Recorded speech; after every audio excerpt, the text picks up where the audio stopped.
ओम शांति। ओम शांति। आज की तारीख है 17 सितंबर 2020। साकार महावाक्य। बाबा कहते, मीठे बच्चे, तुम्हें इस पुरुषोत्तम संगम युग पर ही उत्तम से उत्तम पुरुष बनना है। तुम्हें इस पुरुषोत्तम संगम युग पर ही उत्तम से उत्तम पुरुष बनना है। सबसे उत्तम पुरुष हैं ये लक्ष्मी नारायण। सबसे उत्तम पुरुष हैं ये लक्ष्मी नारायण। बाबा कहते, मीठे बच्चे, तुम्हें इस पुरुषोत्तम संगम युग पर ही उत्तम से उत्तम पुरुष बनना है। सबसे उत्तम पुरुष हैं ये लक्ष्मी नारायण। आज का प्रश्न, तुम बच्चे बाप के साथ साथ कौन सा एक गुप्त कार्य कर रहे हो? तुम बच्चे बाप के साथ साथ कौन सा एक गुप्त कार्य कर रहे हो? उत्तर, आदि सनातन देवी देवता धर्म और देवी राजधानी की स्थापना। आदि सनातन देवी देवता धर्म और देवी राजधानी की स्थापना तुम बाप के साथ गुप्त रूप से ये कार्य कर रहे हो। तुम बाप के साथ गुप्त रूप से ये कार्य कर रहे हो। बाप बागवान है। बाप बागवान है जो आकर कांटों के जंगल को फूलों का बगीचा बना रहे हैं। बाप बागवान है जो आकर कांटों के जंगल को फूलों का बगीचा बना रहे हैं। उस बगीचे में कोई भी खौफनाक दुख देने वाली चीजें होती ही नहीं। उस बगीचे में कोई भी खौफनाक दुख देने वाली चीजें होती ही नहीं। आज का गीत है, आखिर वह दिन आया आज। ओम शांति। रूहानी बाप बैठ रूहानी बच्चों को समझाते हैं। समझाएंगे तो जरूर शरीर द्वारा। समझाएंगे तो जरूर शरीर द्वारा। आत्मा शरीर बिगर कोई भी कार्य कर नहीं सकती। रूहानी बाप को भी एक ही बार पुरुषोत्तम संगम युग पर शरीर लेना पड़ता है। ये संगम युग भी है, इनको पुरुषोत्तम युग भी कहेंगे, क्योंकि इस संगम युग के बाद फिर सतयुग आता है। सतयुग को भी पुरुषोत्तम युग कहेंगे। बाप आकर स्थापना भी पुरुषोत्तम युग की करते हैं। संगम युग पर आते हैं तो जरूर वह भी पुरुषोत्तम युग हुआ। यहां ही बच्चों को पुरुषोत्तम बनाते हैं। फिर तुम पुरुषोत्तम नई दुनिया में रहते हो। पुरुषोत्तम अर्थात उत्तम से उत्तम पुरुष ये राधे कृष्ण अथवा लक्ष्मी नारायण है। ये ज्ञान भी तुमको है। और धर्म वाले भी मानेंगे बरोबर, ये हेवन के मालिक हैं। भारत की बड़ी भारी महिमा है, परंतु भारतवासी खुद नहीं जानते। माना भारत की इतनी महिमा है, इतनी महिमा है, और ये भारतवासी खुद नहीं जानते। कहते भी हैं ना, फलाना स्वर्गवासी हुआ, परंतु स्वर्ग क्या चीज है ये समझते ही नहीं। आपे सिद्ध करते हैं स्वर्ग गया, इसका मतलब नर्क में था। हेवन तो जब बाप स्थापन करे, वह तो नई दुनिया को ही कहा जाता है। दो चीजें हैं ना, स्वर्ग और नर्क। मनुष्य तो स्वर्ग को लाखों वर्ष कह देते। तुम बच्चे समझते हो कल स्वर्ग था, इनों की राजाई थी, फिर बाप से वर्षा ले रहे हो। बाप कहते, मीठे लाडले बच्चे, तुम्हारी आत्मा पतित है, इसलिए हेल में ही है। कहते भी है ना, अभी कलयुग के 40,000 वर्ष बाकी हैं, तो जरूर कलयुगवासी कहेंगे ही ना। पुरानी दुनिया तो है ना, मनुष्य बेचारे घोर अंधेरे में, पिछाड़ी में जब आग लगेगी तो ये सब खत्म हो जाएगी। तुम्हारी प्रीत बुद्धि है, नंबरवार पुरुषार्थ अनुसार। सभी कहते मैं प्रीत बुद्धि हूं, पर नंबरवार पुरुषार्थ अनुसार जितना प्रीत बुद्धि होगी उतना ऊंच पद पाएंगे। सवेरे उठकर बहुत प्यार से बाप को याद करना है, भल प्रेम के आंसू भी आए, क्योंकि बहुत समय के बाद बाप आकर मिले हैं। बाबा आप आकर हमको दुख से छुड़ाते हो। हम विषय सागर में गोते खाते कितना दुखी होते आए हैं। अभी ये है ही रो रौनक। अभी तुमको बाबा ने सारे चक्र का राज समझाया है, मूल वतन क्या है वह भी आकर बताया है। पहले तुम नहीं जानते थे, इसको कहते ही है ना कांटों का जंगल। अब स्वर्ग को कहा जाता है गार्डन ऑफ अल्लाह, फूलों का बगीचा। बाप को बागवान भी कहते हैं ना। तुमको फूल से फिर कांटा कौन बनाते हैं? रावण। तुम बच्चे समझते हो भारत फूलों का बगीचा था, अब जंगल है। अब जंगल में जानवर बिच्छू आदि रहते हैं। सत्युग में कोई खौफनाक जानवर आदि होते ही नहीं है, कोई खौफनाक जानवर आदि होते ही नहीं। शास्त्रों में तो बहुत बातें लिख दी हैं। कृष्ण को सर्प ने डसा, यह हुआ। अब कृष्ण को फिर द्वापर में ले गए हैं। अब आपने समझा है भक्ति बिल्कुल अलग चीज है, ज्ञान सागर एक ही बाप है।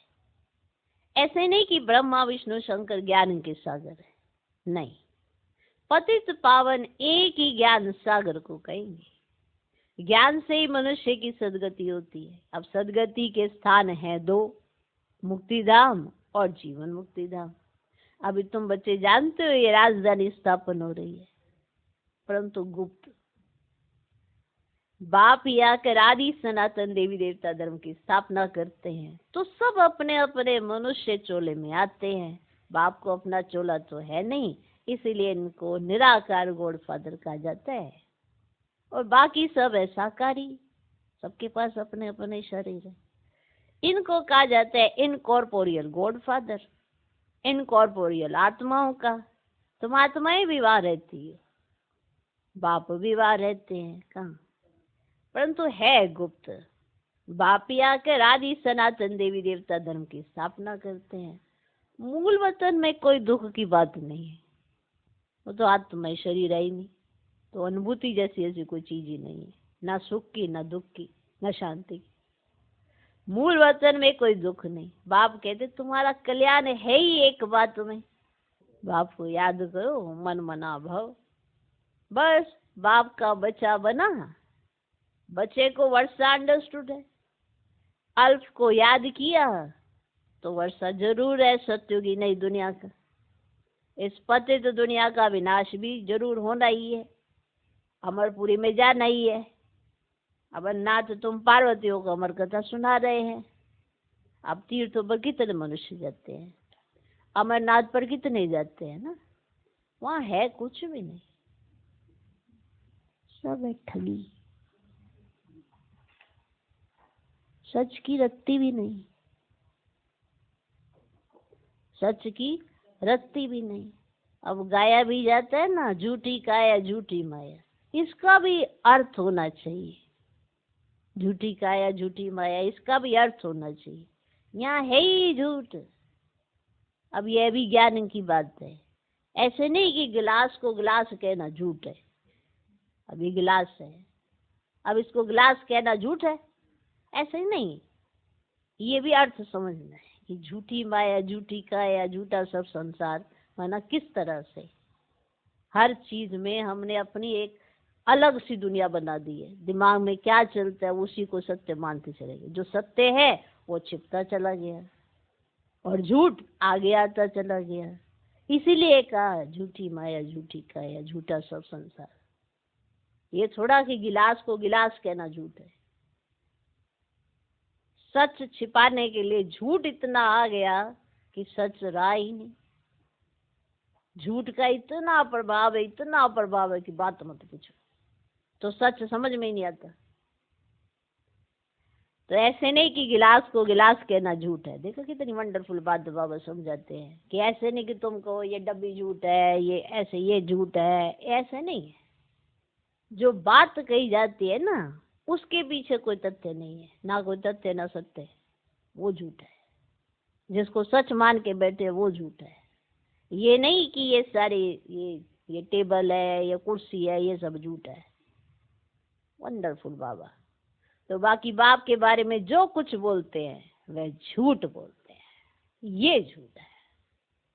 बाबा के बारे में जो बोलते हैं ना, वो झूठ बोलते हैं। सच बोलने वाला एक ही बाप है।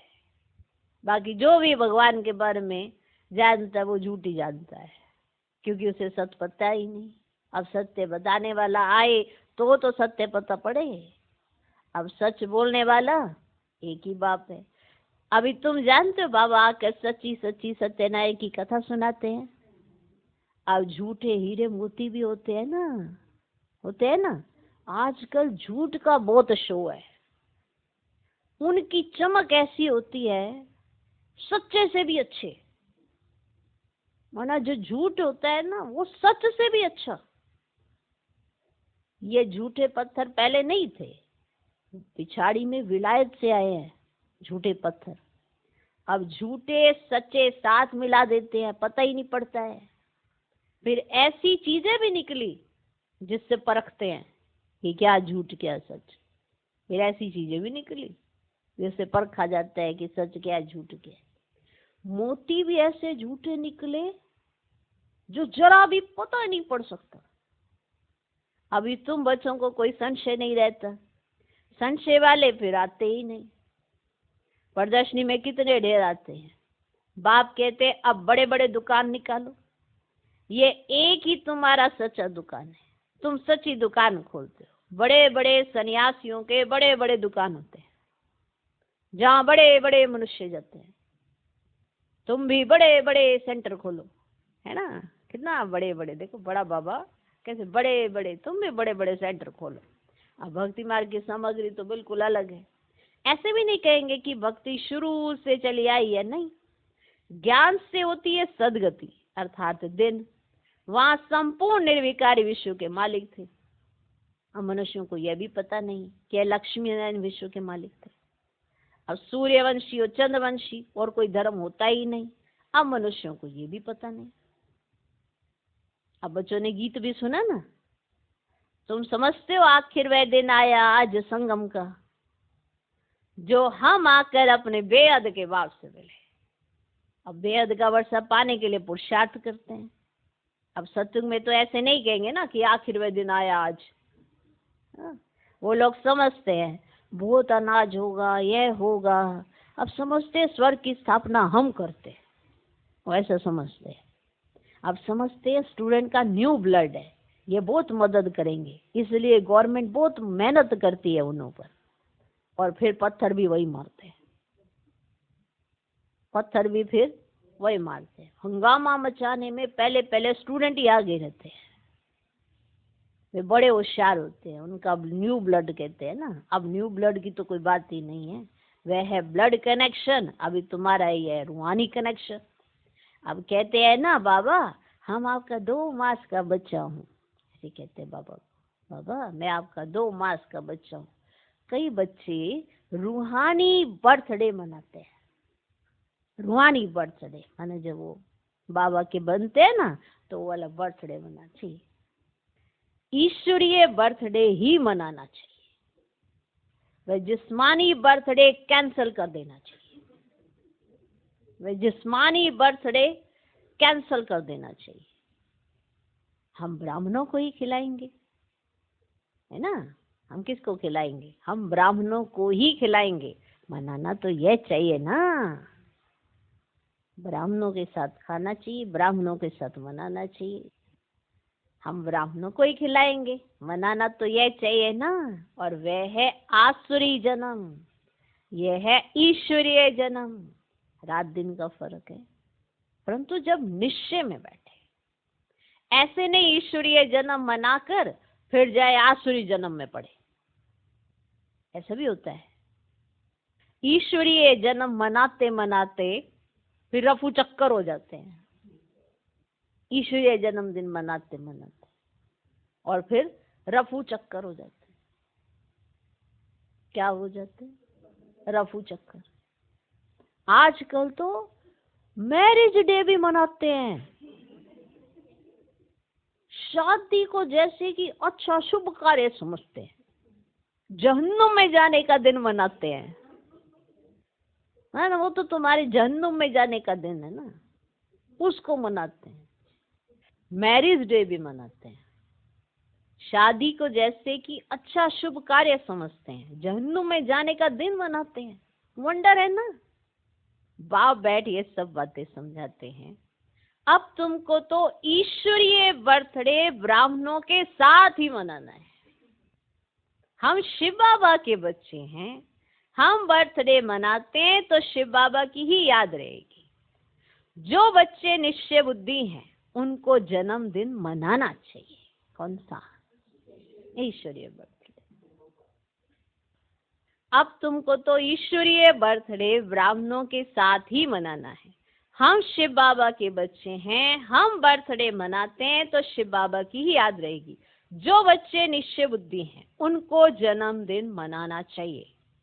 वे आसुरी जन्म ही भूल जाए कि हम किस दिन पैदा हो गए थे। ये भी बाबा राय देते हैं। तो ये भी बाबा राय देते हैं। क्या देते हैं? राय देते हैं। अगर पक्का निश्चय बुद्धि है तो ठीक है ना। बस हम तो बाबा के बन गए, दूसरा ना कोई। फिर अंतमति स्वगति हो जाएगी। बाप की याद में मरा तो दूसरा जन्म भी ऐसा मिलेगा, नहीं तो अंत काल जो स्त्री से मरे। ये भी ग्रंथ में है। यहाँ फिर कहते अंत समय गंगा का तट हो। ये सब है भक्ति मार्ग की बातें। तुमको बाप कहते शरीर छूटे तो भी स्वदर्शन चक्रधारी हो, बुद्धि में बाप और चक्र याद हो। तो जरूर जब पुरुषार्थ करते रहेंगे तब तो अंतकाल याद आएगी। आज पुरुषार्थ करते रहेंगे तभी तो अंतकाल के समय में बाबा की याद आएगी। अपने को आत्मा समझो और बाप को याद करो, क्योंकि तुम बच्चों को अब वापिस जाना है अशरीरी होकर। यहाँ पाठ बजाते बजाते सत्व प्रधान से तमो प्रधान बने हो, अब फिर सत्व प्रधान बनना है। इस समय आत्मा ही इम्प्योर है तो शरीर प्योर फिर कैसे मिल सकता? बाबा ने बहुत मिसाल समझाए हैं, फिर भी जोहरी है ना, फिर भी जोहरी है ना। खाद में जेवर नहीं, सोने में पड़ती है। 24 कैरेट से 22 कैरेट बनाना होगा तो चांदी डालेंगे। अभी तो सोना है ही नहीं, सबसे लेते रहते हैं। आजकल नोट भी देखो कैसे बनाते हैं, कागज भी नहीं है, कागज भी नहीं है। बच्चे समझते हैं कल्प कल्प ऐसा होता आया है, पूरी जांच रखते हैं, लोकर शादी खुलवाते हैं। जैसे किसकी तलाशी आदि ली जाती है ना, गायन भी तो है। किनकी दबी रहेगी धूल में, किनकी राजा खाए। आग भी जोर से लगती है। तुम बच्चे जानते हो ये सब होना है, इसलिए बैगेज तुम भविष्य के लिए तैयार कर रहे हो। और कोई को मालूम थोड़ी है तुमको ही वर्षा मिलता है 21 जन्म के लिए। तुम्हारी पैसे से भारत को स्वर्ग बना रहे हैं, जिससे फिर तुम ही निवास करेंगे। देखो दिया भी उनका और हम देते हैं उनको, तो नाम भी बाबा बच्चों का करता है। वाह वाह। तुम बच्चे अपने ही पुरुषार्थ से आप ही राज तिलक लेते हो। गरीब निवाज बाबा स्वर्ग का मालिक बनाने आए हैं, लेकिन बनेंगे तो अपनी पढ़ाई से। बाबा बनाने आए हैं लेकिन बनेंगे तो अपनी पढ़ाई से। जो बाबा पढ़ाते हैं और जो बच्चे पढ़ते हैं, जो पढ़ते हैं वही बनते हैं, कृपा या आशीर्वाद से नहीं। टीचर का तो पढ़ाना धर्म है। वाह। मना बाबा ने पढ़ाना है, अपना धर्म निभाना है, बाकी है आपका अपना कर्म। बाबा अपना धर्म निभा रहे हैं, टीचर बनकर पढ़ा रहे हैं। हमारा कर्म क्या है? क्या हमने जो पढ़ा, जो सुना, उसे समझा और जीवन में लाया? तभी जीवन में परिवर्तन आएगा। तभी आपके द्वारा बाबा के संस्कार प्रत्यक्ष होंगे, दिखाई देंगे और बाबा की प्रत्यक्षता होगी। तो इसमें कृपा या आशीर्वाद की बात ही नहीं। टीचर का तो पढ़ाना धर्म है, कृपा की बात ही नहीं। टीचर को गवर्नमेंट से पगार मिलती है, सो तो जरूर पढ़ाएंगे। इतना बड़ा इजाफा मिलता है, पद्मा पदम पति बनते हो, कृष्ण के पांव में पदम की निशानी देते हैं। तुम यहाँ आए हो भविष्य में पदम पति बनने। तुम बहुत सुखी, साहूकार, अमर बनते हो, काल पर विजय पाते हो। इन बातों को मनुष्य समझ ना सके, तुम्हारी आयु पूरी हो जाती है, अमर बन जाते हो। उन्होंने फिर पांडवों के चित्र लंबे चौड़े बना दिए हैं। समझते हैं पांडव इतने लंबे थे, अब पांडव तो तुम हो। कितना रात दिन का फर्क है। मनुष्य कोई जास्ती लंबा होता ही नहीं, 6 फुट का ही होता है। भक्ति मार्ग में पहले पहले शिव बाबा की भक्ति होती है, वह तो बड़ा बनाएंगे नहीं। पहले शिव बाबा की अव्यभिचारी भक्ति चलती है, फिर देवताओं की मूर्ति बनाते हैं, उनके फिर बड़े बड़े चित्र बनाते हैं, फिर पांडवों के बड़े बड़े चित्र बनाते हैं। ये सब पूजा के लिए चित्र बनाते हैं। अब लक्ष्मी की पूजा 12 मास में एक बार करते हैं, जगदम्बा की पूजा रोज करते रहते हैं। ये भी बाबा ने समझाया है, तुम्हारी डबल पूजा होती है। मेरी तो सिर्फ आत्मा यानी लिंग की ही होती है, तुम्हारी शालिग्राम के रूप में भी पूजा होती और फिर देवताओं के रूप में भी पूजा होती है। रुद्र यज्ञ रचते हैं तो कितने शालिग्राम बनाते हैं, तो कौन बड़ा हुआ? देखा बाबा की निरंकारिता। तो देखो वैसे बाबा बच्चों को कितना ऊंचा उठाते हैं, तो बताओ कौन बड़ा हुआ? तब बाबा बच्चों को नमस्ते करते हैं, कितना ऊंच पद प्राप्त कराते हैं। बाबा कितनी गुये गुये बातें सुनाते हैं, तो बच्चों को कितनी खुशी होनी चाहिए। हमको भगवान पढ़ाते हैं, भगवान भगवती बनाने के लिए कितना शुक्रिया मानना चाहिए। माना शुक्रिया मानना, माना दिल गदगद हो जाना। जब दिल से कोई खुश होता है ना, तभी शुक्रिया निकलती है। जब तक दिल खुश नहीं तब तक शुक्रिया भी नहीं निकलता। ऐसे तो आर्टिफिशियल चीज हो गई। जैसे बच्चे को सिखा दिया जाता है ना, हर चीज पे ऐसे करो ऐसे करो ऐसे करो, तो वो भी रटता चला जाता है। फिर उसको बताया जाता है अरे नहीं ऐसा नहीं, इसका दूसरा भी रूप है। फिर उसको और सिखाया जाता है, तो ऐसे ऐसे चेंज सिखाया जाता है, उसमें अंतर बताया जाता है कि क्या मतलब है। तो शुक्रिया जब दिल से निकलेगा, जब उस चीज को दिल से फील करेंगे तभी तो निकलेगा। आप सोचो कि हमें कितने कितने राज पता है, कितना कुछ पता है, कितनी स्मूथ लाइफ है, कोई चिंता नहीं है, कोई टेंशन नहीं है, कोई मतलब नहीं है, तो दिल से निकलता है शुक्रिया। उसके लिए बार बार ऐसे बोलने की जरूरत नहीं होती, वो अंदर ही महसूस किया जाता है। हर बात में निकलेगा कि वाह बाबा क्या लाइफ दी आपने। हमने तो पता नहीं, सपने में भी नहीं सोचा था कि ऐसी जिंदगी भी हो सकती है। ये तो मानने के ऊपर होता है, जिम्मेवारियां तो अपने आप हल्की हो जाती है। कहीं कहते हैं ये बीमारी आ गई, वो बीमारी आ गई, वो आ गई, चलो कोई बात नहीं, हिसाब किताब ही खत्म हो रहा है, क्या दिक्कत है, दवाइयाँ करो, अपना इलाज करो सही से और अपना ठीक हो जाओ, तंदुरुस्त हो जाओगे। ऐसे संकल्प ही क्यों चलाते हो कि एक बीमारी ने तुम्हें शरीर से छुड़वा देना है? मतलब ऐसे क्यों संकल्प चलाने? आप ज्ञान है, योग है, माना आप परमात्मा के साथ योग लगा रहे हो, आपकी ये चाहना है कि जब तक बाबा है तब तक हम रहें, जबकि चाहना है तो फिर इस संकल्प को सिद्ध करो। क्यों नहीं कर सकते? कर सकते हैं, पर कितनी भी परीक्षाएं क्यों ना आ जाएं, कितने भी तूफान क्यों ना आ जाएं, लेकिन आप फिर भी बचोगे। देखना, क्योंकि आपको दिल से है कि जब तक ये संगम है तब तक मैं बाबा के साथ रहूं। तो ये ऐसे संकल्प को अपने आप सिद्धि प्राप्त होती है, अगर अच्छे अच्छे संकल्प करते तो तब जाके निकलता है दिल से शुक्रिया। कि हमको भगवान पढ़ाते हैं, हमको भगवान भगवती बनाना चाहते हैं, सोचो कितना शुक्रिया मानना चाहिए। मानना चाहिए माना आपने मान लिया, जान लिया, पहचान लिया, तभी मान पाते हो। ऐसे मुख पे बोलने वाली बातें नहीं है ये। तो बाप की याद में रहने से स्वप्न भी अच्छे आएंगे। अगर इधर उधर की फालतू की व्यर्थ की बातें सोचोगे, देखोगे, समझोगे, तो स्वप्न भी वैसे ही आते हैं। क्योंकि चिंतन जहाँ पे अटक जाता है, स्वप्न भी वैसे ही आते हैं। तो अगर बाबा की याद में रहेंगे तो स्वप्न भी अच्छे आएंगे, साक्षात्कार भी होगा, साक्षात्कार भी होगा। अच्छा, मीठे मीठे सिकिल दे बच्चों प्रति माता पिता बाप दादा का याद प्यार और गुड मॉर्निंग। रूहानी बाप की रूहानी बच्चों को नमस्ते। हम रूहानी बच्चों की भी रूहानी बाप को नमस्ते नमस्ते नमस्ते। Good morning good morning good morning. धारणा के लिए मुख्य सार, पहला पॉइंट, अपना ईश्वरीय रूहानी बर्थडे मनाना है, रूहानी कनेक्शन रखना है, ब्लड कनेक्शन नहीं। आसुरी जिस्मानी बर्थडे भी कैंसल, आसुरी जिस्मानी बर्थडे भी कैंसल, वह फिर याद भी ना आए, वह फिर याद भी ना आए। अपना ईश्वरीय रूहानी बर्थडे मनाना है, रूहानी कनेक्शन रखना है, ब्लड कनेक्शन नहीं। आसुरी जिस्मानी बर्थडे भी कैंसिल, वह फिर याद भी ना आए। दूसरा पॉइंट, अपना बैगेज भविष्य के लिए तैयार करना है, अपने पैसे भारत को स्वर्ग बनाने की सेवा में सफल करने, अपने पैसे भारत को स्वर्ग बनाने की सेवा में सफल करने, अपने पुरुषार्थ से अपने को राज तिलक देना है, अपने पुरुषार्थ से अपने को राज तिलक देना है।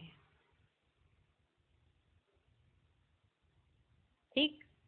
आज का वरदान, स्मृति का स्विच ऑन कर सेकंड में अशरीरी स्थिति का अनुभव करने वाले प्रीत बुद्धि भव।